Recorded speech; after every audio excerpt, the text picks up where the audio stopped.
Pues mira, te explico. Entonces, el primer punto que aparece ahí en las guías que me pasaste, tratan sobre encontrar la pendiente de una recta en el plano que está integrada por estos dos puntos, B y C. Este es el ejemplo como tal que está ahí en las guías. Entonces te lo voy a explicar. El primer punto, 1,2, que sería las coordenadas 1 en X, 2 en Y, y el segundo punto 2 en X y 4 en Y. Es siempre así. El punto siempre está definido, el primer valor en X y el segundo en Y. Tú graficas estos puntos, los cuales te va a dar este punto aquí y este punto acá, en B. Y tú trazas una línea, si quieres, al principio, porque verdaderamente no sabes hacia dónde va la línea solo con esos dos puntos. Para eso se le da valores, pero entonces te lo explico ahorita. Entonces, lo principal es que veas la definición de los dos puntos. Tú le puedes poner esto encima para ayudarte. Los puntos están en orden ahí como veo en la guía. Entonces, el primer punto, x1, y1, y el segundo punto, x2, y2. Los valores te los pones arriba. No sé si me hago entender. X siempre va a ser el primer valor. Entonces, tú simplemente lo defines como x1 y y1. Y después, en la fórmula, la aplicas. Es muy sencillo. Y2 vale 4, x2 vale 2, y1 vale 2 y x1 vale 1. Eso te da 2 sobre 1 y la pendiente te da 2. Y eso es, con eso hallas la pendiente de 2 puntos.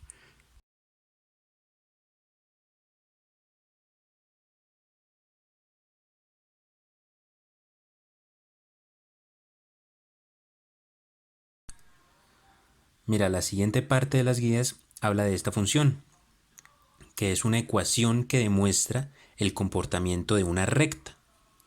Entonces, lo que demuestra esta ecuación es si la recta asciende hacia el lado izquierdo, asciende hacia el lado derecho, tiene fin en algún punto y empieza a caer. Eso es lo que demuestra esta ecuación. Entonces, ¿qué significa esta ecuación? El punto B significa el punto de corte que hay entre la línea que estamos buscando y y el plano cartesiano. M es la pendiente que nosotros hallamos aquí arriba, pero este es un ejemplo aparte. X es un valor aleatorio que nosotros le vamos a empezar a dar valores para encontrar el valor de Y. Entonces en el ejemplo, ellos empiezan a darle valores a X desde -2. Entonces yo te hice valores desde -6 para que puedas probar y a ver si entiendes lo que vamos a hacer. Entonces, Y es igual a -3x más 1. Lo que hacemos es empezar a darle valores a X y hacemos una pequeña tabla. Entonces yo voy a decir que X vale -6. Este valor lo escojo yo. Lo que hago es reemplazarlo en la fórmula. -6 pasa a reemplazar X y si lo quieres lo metes toda la calculadora y esto te va a dar 19. Ese 19 es el valor que voy a poner aquí en el valor Y. Nuevamente lo hago con el -5, con el -4, con el -3. Lo ideal sería que agarraras ciertos puntos negativos y ciertos positivos, ya que estas funciones que te están poniendo verdaderamente no siempre son rectas. Después te vas a dar cuenta que hay sinoidales y cosenoidales, pero por el momento esto siempre te va a dar una recta. Estos puntos que tú vas a ir hallando, reemplazando en el -5, en el -4, en el -3, todos en X, van a ser los puntos que vas a empezar a graficar. Y esto sí te va a dar el comportamiento de la recta. ¿Por qué se sacan tantos puntos? Porque se necesita en cada tramo del plano, los puntos. Entonces, estos puntos normalmente te van a dar extremadamente seguido. Te va a dar aquí, te va a dar aquí, te va a dar aquí, te va a dar aquí. Si un punto te da mucha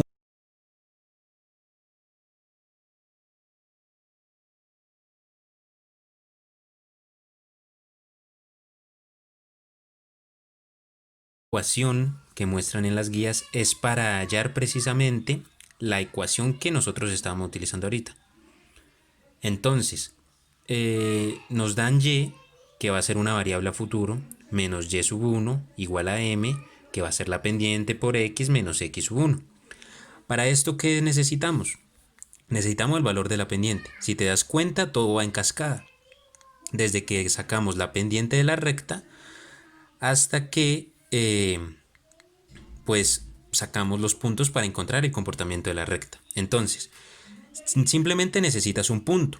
Si en el caso como anterior tienes 2 puntos, que normalmente 2 puntos se necesita para hallar la pendiente, escoges cualquiera, no hay ningún inconveniente, pero en este caso, en el ejemplo de las guías, es este. Entonces, nuevamente le vas a poner x1, y sub 1 y lo vas a reemplazar en la fórmula. Entonces, y menos 3 y sub 1, y sub 1 nos da 3, igual a menos 3, que es m, la pendiente que ya tenemos, por x menos x sub 1. Entonces aquí quiero que lo veas, x sub 1 es menos 2. Y la fórmula nos dice que hay un menos. Lo que hacemos es multiplicar los signos menos por menos 2. Reemplazamos la x, pero el menos no se va. Con esta regla general, pues no sé si te la hayan explicado, la regla de los signos, que es menos por menos nos da más por menos nos da menos por más nos da menos y más por más nos da más. Entonces en este caso, menos por menos nos da más 2. Y ese más 2 lo ponemos acá. Entonces tenemos ya la ecuación reemplazada. Lo único que vamos a hacer es despejar. Primero, propiedad conmutativa, menos 3 por x y menos 3 por 2. Menos 3 por x me da menos 3x y menos 3 por 2 vuelva nuevamente, se presenta la multiplicación de signos. Menos por más. Menos por más nos da menos. Menos por más nos da menos y 3 por 2, 6. Después, este menos 3 pasa al otro lado a sumar. Y es igual a menos 3x menos 6 más 3. Y menos 6 más 3 nos va a dar menos 3. Y si te das cuenta, tiene exactamente la misma estructura que la ecuación de la recta.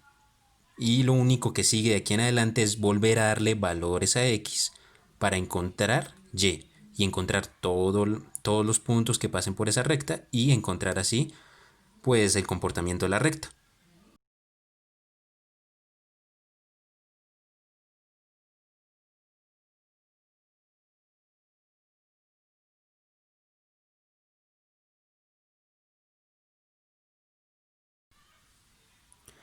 Mira, entonces te explico la última parte de las guías que me pasaste. Entonces, tenemos que hallar el ángulo que hay de la recta con respecto al eje horizontal.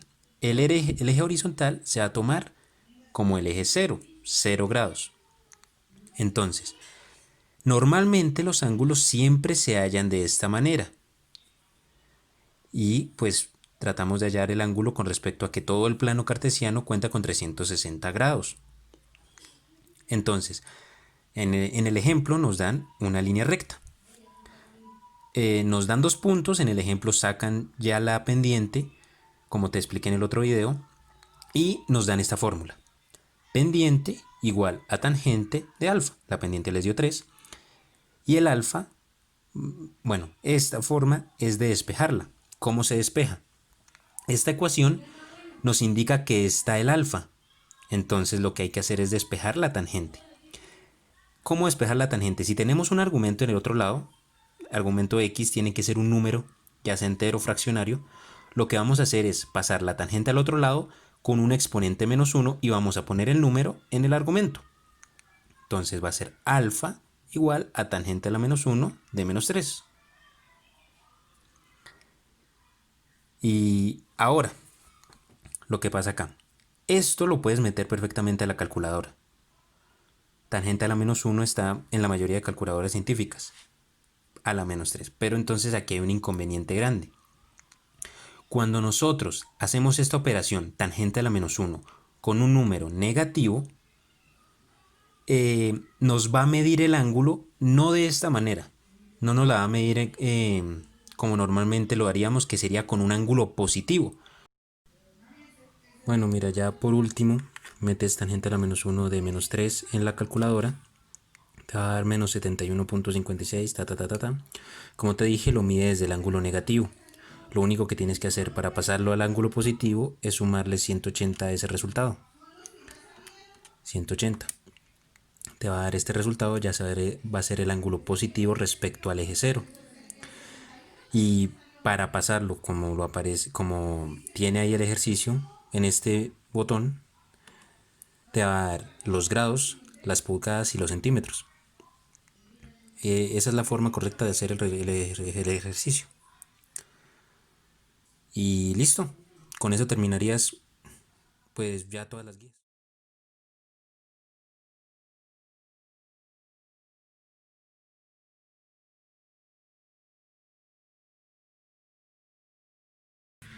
Bueno, ahora como primera parte vamos a hacer el primer ejercicio, que consiste en f de x igual a x al cubo.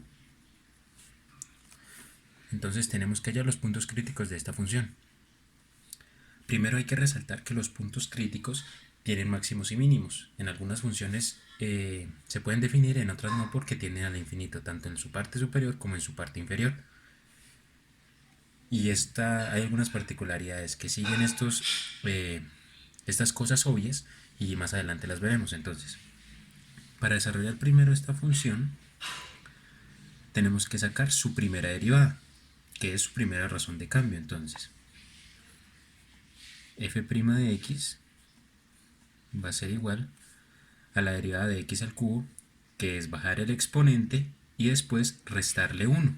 Entonces bajamos primero el número 3, x, y le restamos al 3, 1, que nos da 2. Ahora, ya que tenemos nuestra función derivada, vamos a igualarla a 0. Entonces, 3x al cuadrado igual a 0. Y lo que vamos a hacer es despejar la x. Entonces, primero, vemos este 3 que está multiplicando, pasaría a dividir y nos daría 0. Entonces, x al cuadrado igual a 0. Y ahora sacaríamos raíz para eliminar el cuadrado.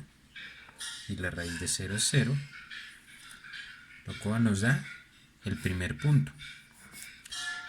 ¿Y cómo es el primer punto? Pues esta sería la coordenada en x. Ahora, para hallar la coordenada en y o su reflejo, tendríamos que reemplazar este valor de x en nuestra función original. Entonces, f de 0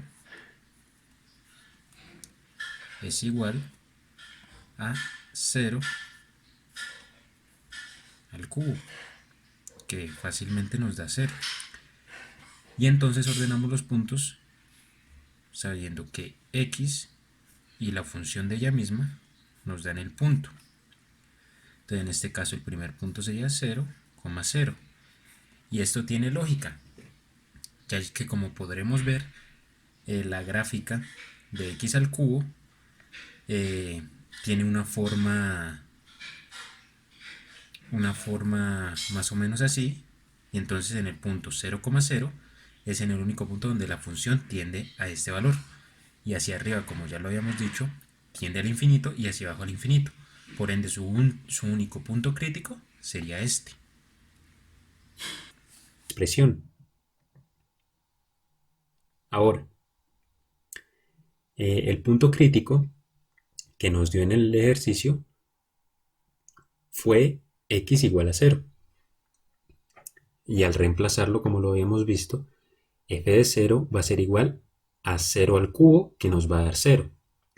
Entonces, el único punto crítico está situado en el dominio del punto 0, 0, dado por x, f de x, que estamos hablando del punto en x y de su imagen en el eje y, f de x. Ahora, para seguir hablando de este ejercicio, la principal característica es que es de los más sencillos y de los más representativos para hallar un punto crítico. ¿Por qué? Porque es fácil determinar qué es lo que se está hallando, lo que estamos viendo. Entonces, más adelante vamos a hacer otro ejercicio, un poco más complicado en su definición, para así poder encontrar más puntos críticos. Porque como vamos a ver, en una función pueden haber demasiados. Entonces, en este ejercicio vamos a ver la gráfica de la función f de x igual a 3x a la 4 más 4x al cubo menos 12x al cuadrado más 7. Entonces, constitucionalmente en esta gráfica podemos ver que la función tiende hacia el infinito nuevamente en el eje y, pero podemos definir cuál es su punto mínimo por medio de los puntos críticos.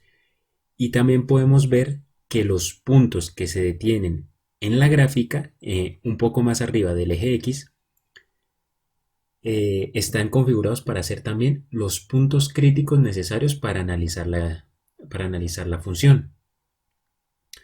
Entonces, ahora, al desarrollarla, nos daremos cuenta de las diferentes cualidades que tiene esta función.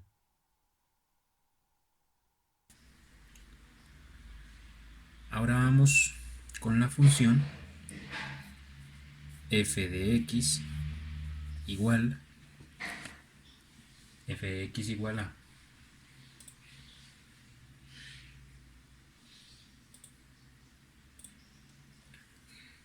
3x a la 4 más 4x a la 3 menos 12x a la 2 más 7. Entonces, como ya lo estábamos haciendo en el anterior ejercicio, vamos a sacar su primera derivada. F' de x igual a. La derivada de 3x a la 4 sería bajar el exponente 4, multiplicarlo por el 3 y después restarle 1 al exponente. Entonces bajamos el 4 y lo multiplicamos por 3, nos daría 12 por x a la 4 menos 1 a la 3 más 4 nuevamente, bajamos el exponente, 4 por 3, 12 nuevamente, por x a la 2 menos, bajamos el 2, 12 por 2, 24, por x, ya que le restamos 1, queda 1 y el 1 no se pone, y la derivada de todo número es 0, entonces tampoco lo ponemos, y esta sería la primera derivada. Nuevamente, a esta derivada la vamos a igualar a 0. Entonces, f' de x sería esta función igual a 0. Entonces sería 12x al cubo más 12x al cuadrado menos 24x igual a 0. Ahora, como vemos, podemos sacar un factor común acá, que si vemos, cumple que 12x está en toda la función. Entonces, 12x, factor común de x al cuadrado más x menos 2 igual a 0. Nuevamente tenemos que seguir simplificando. El punto es llevar su expresión a la más sencilla para poder despejar x.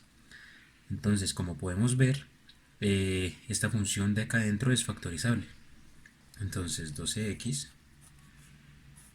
por x igual a 0. Aquí sería, los números serían más 2 y menos 1.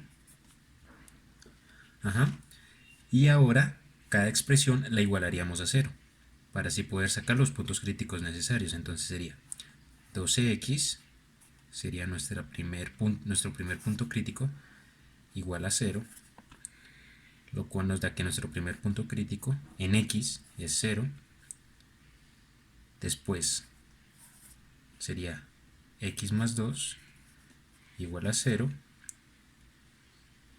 que nos da, menos 2 pasa de restar, x igual a menos 2, y en nuestro tercer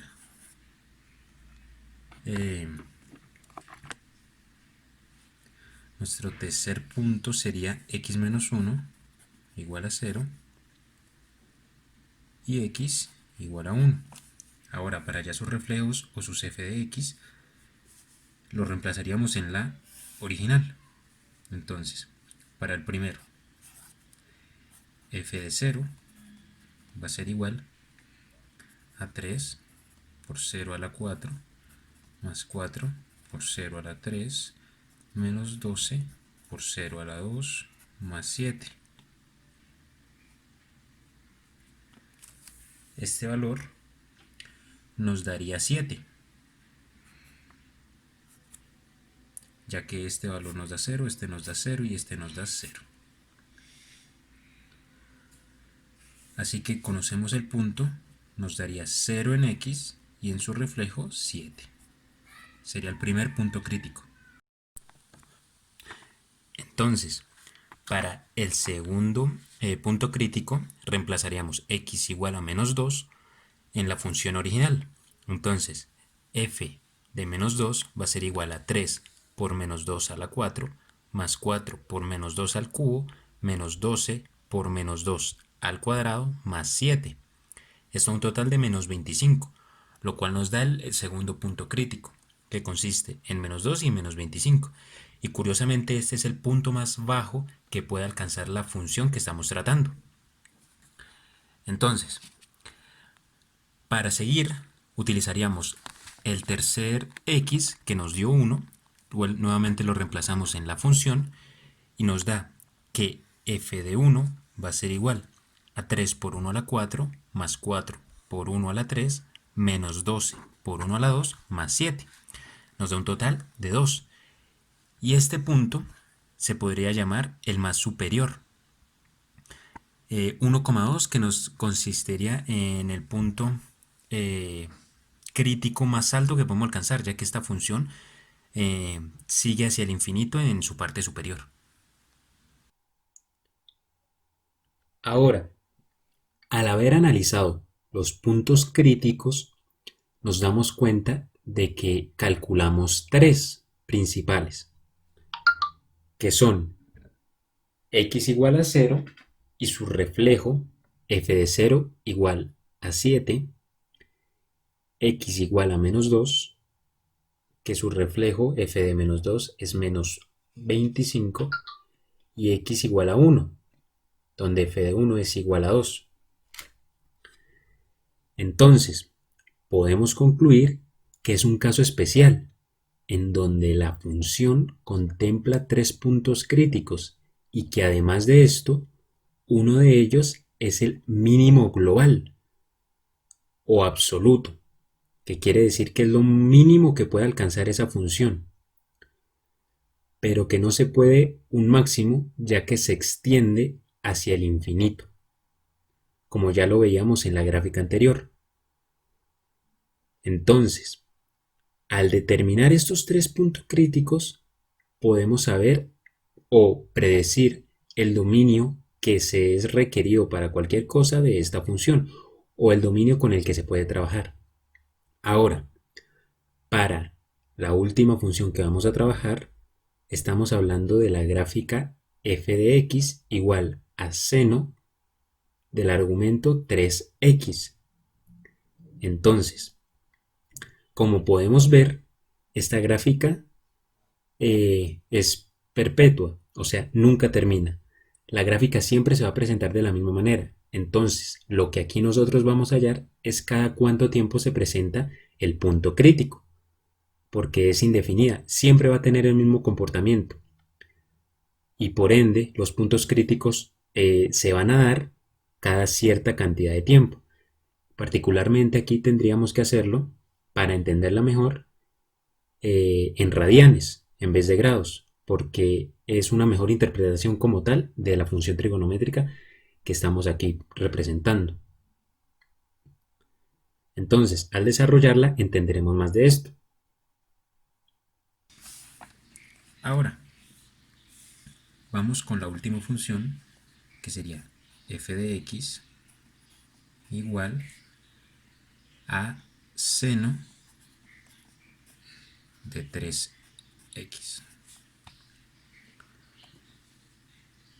Entonces, primero, nuevamente, sacamos la primera derivada. Esta derivada sale por regla. Entonces sacaríamos el 3 y derivaríamos la función, la derivada de seno es coseno del argumento 3x. Esta sería la primera derivada de esta función. Entonces, ahora nuevamente igualamos a 0, f' de x igual a 0, sería 3 coseno de 3x igual a 0. Aquí hay algo a destacar. Como sabemos, esta función de seno tiende a ser perpetua, o sea, empieza en un punto y sigue infinitamente, como la gráfica lo muestra en la figura. Entonces, en este caso tendríamos que calcular todo en radianes. Entonces, al separar x, al distribuir x, nos da que 3 pasaría a ir, coseno pasaría al otro lado, coseno a la menos 1 de 0, dividido en 3.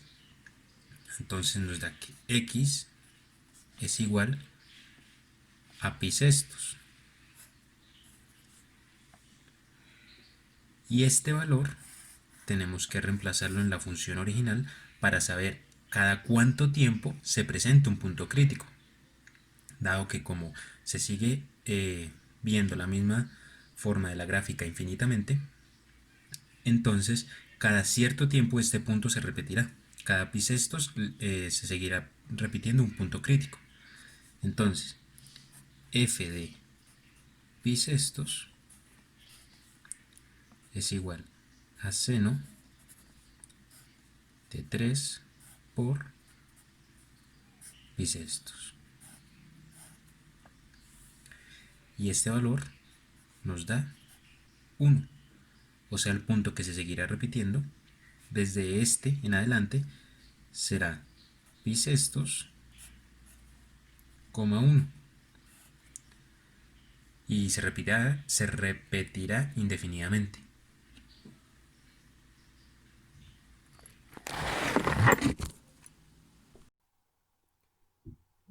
Ahora, después de haber analizado los puntos críticos de la función trigonométrica seno del argumento 3x, podemos darnos cuenta de que x es igual a pi sextos y f de pi sextos es igual al seno de pi sextos por 3, que va a ser igual a 1.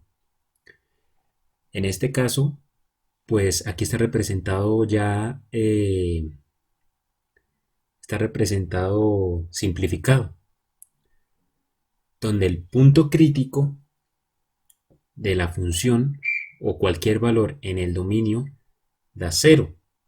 Y esto conlleva que cada cierto tiempo, en este caso cada pi medios, se desplace o se repita infinitamente.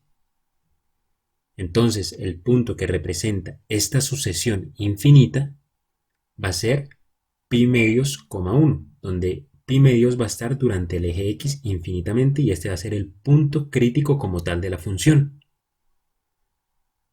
Y con esto finalizaría. Gracias.